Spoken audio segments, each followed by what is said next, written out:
ಈ ನೀಟ್ ವಿಚಾರದಲ್ಲಿ ನಡೆದಂಥ ಹೋರಾಟ ಇತ್ತಲ್ಲ, ಪೊಲೀಸರ ಕ್ರಮಕ್ಕೆ ಸುಪ್ರೀಂ ಕೋರ್ಟ್ ಗರಂ ಆಗ್ಬಿಟ್ಟಿದೆ. ವಿದ್ಯಾರ್ಥಿಗಳ ವಿರುದ್ಧ ಬಲವಂತದ ಕ್ರಮ ಎಲ್ಲ ಬೇಡ ಅಂದಿದ್ದಾರೆ. ಜೊತೆಗೆ 18 ವರ್ಷಕ್ಕಿಂತ ಕಡಿಮೆ ವಯಸ್ಸಿನ ವಿದ್ಯಾರ್ಥಿಗಳು ಯಾರಿದ್ದಾರೆ ಅವರು ಅಪರಾಧದ ಹಿನ್ನೆಲೆ ಇಲ್ಲದವರನ್ನ ಬಿಡುಗಡೆ ಮಾಡಿ ಅಂತ ಆದೇಶವನ್ನು ಕೂಡ ಹೊರಡಿಸಿದ್ದಾರೆ. ಇನ್ನು ಲೋಕಸಭೆಯಲ್ಲೂ ಕೂಡ ಇವತ್ತು ಸಂಸದೆ ಪ್ರಿಯಾಂಕಾ ವಾದ್ರಾ ಕೇಂದ್ರದ ವಿರುದ್ಧ ವಾಗ್ದಾಳಿ ಮಾಡಿದರು. ಜೊತೆಗೆ ಯಾವ್ಯಾವ ರಾಜ್ಯಗಳಲ್ಲಿ FIR ರದ್ದಾಗಿದೆ ಸುಪ್ರೀಂ ಕೋರ್ಟ್ ಹೇಳಿದ ನಂತರ ಡೀಟೇಲ್ಸ್ ಎಲ್ಲ ಇಲ್ಲಿದೆ.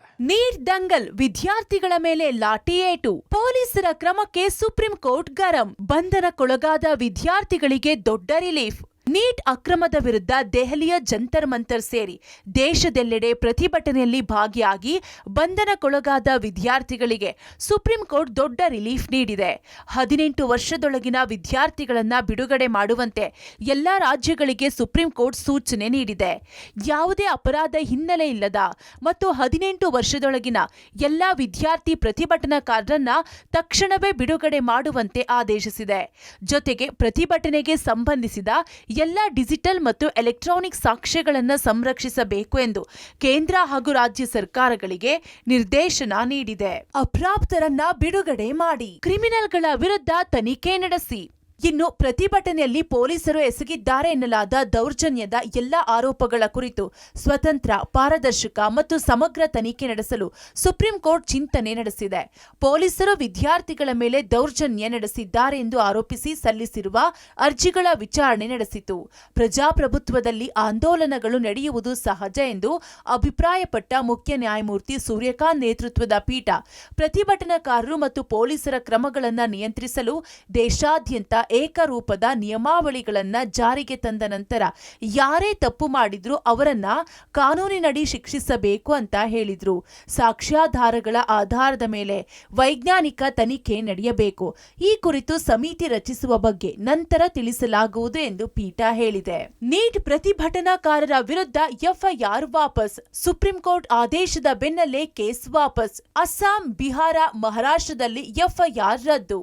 ಪ್ರತಿಭಟನೆಯಲ್ಲಿ ಭಾಗಿಯಾಗಿದ್ದ ವಿದ್ಯಾರ್ಥಿಗಳ ವಿರುದ್ಧ ಯಾವುದೇ ಕ್ರಮ ತೆಗೆದುಕೊಳ್ಳುವುದಿಲ್ಲ, FIR ರದ್ದು ಮಾಡಲಾಗುತ್ತೆ ಎಂದು ಕೇಂದ್ರ ಸರ್ಕಾರ ಭರವಸೆ ನೀಡಿತ್ತು.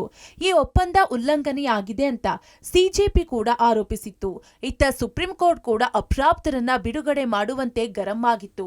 ಸುಪ್ರೀಂ ಕೋರ್ಟ್ ಚಾಟಿ ಬೆನ್ನಲ್ಲೇ ಬಿಹಾರದಲ್ಲಿ ಅಪ್ರಾಪ್ತರ ವಿರುದ್ಧ ಕೇಸ್ ವಾಪಸ್ಗೆ ನಿರ್ಧರಿಸಲಾಗಿದೆ.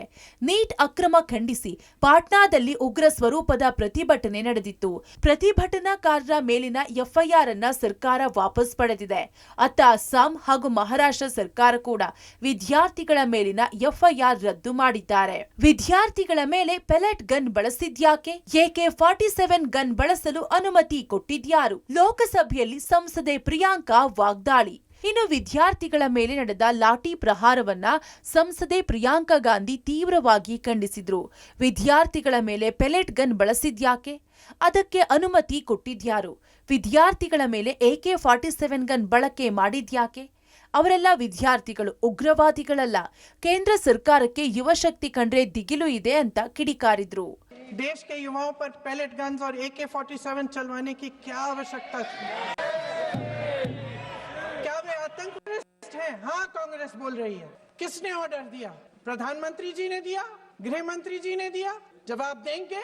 पूरा देश पूछ रहा है, सिर्फ कांग्रेस पार्टी नहीं पूछ रही है। देश के माता पिता पूछ रहे हैं, छात्र पूछ रहे हैं, अध्यापक पूछ रहे हैं, पूरा देश आज ये पूछ रहा है और आपकी जिम्मेदारी बनती है कि आप इस सवाल का जवाब दें।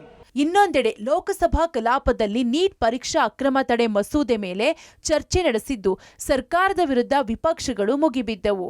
Bureau report, public TV.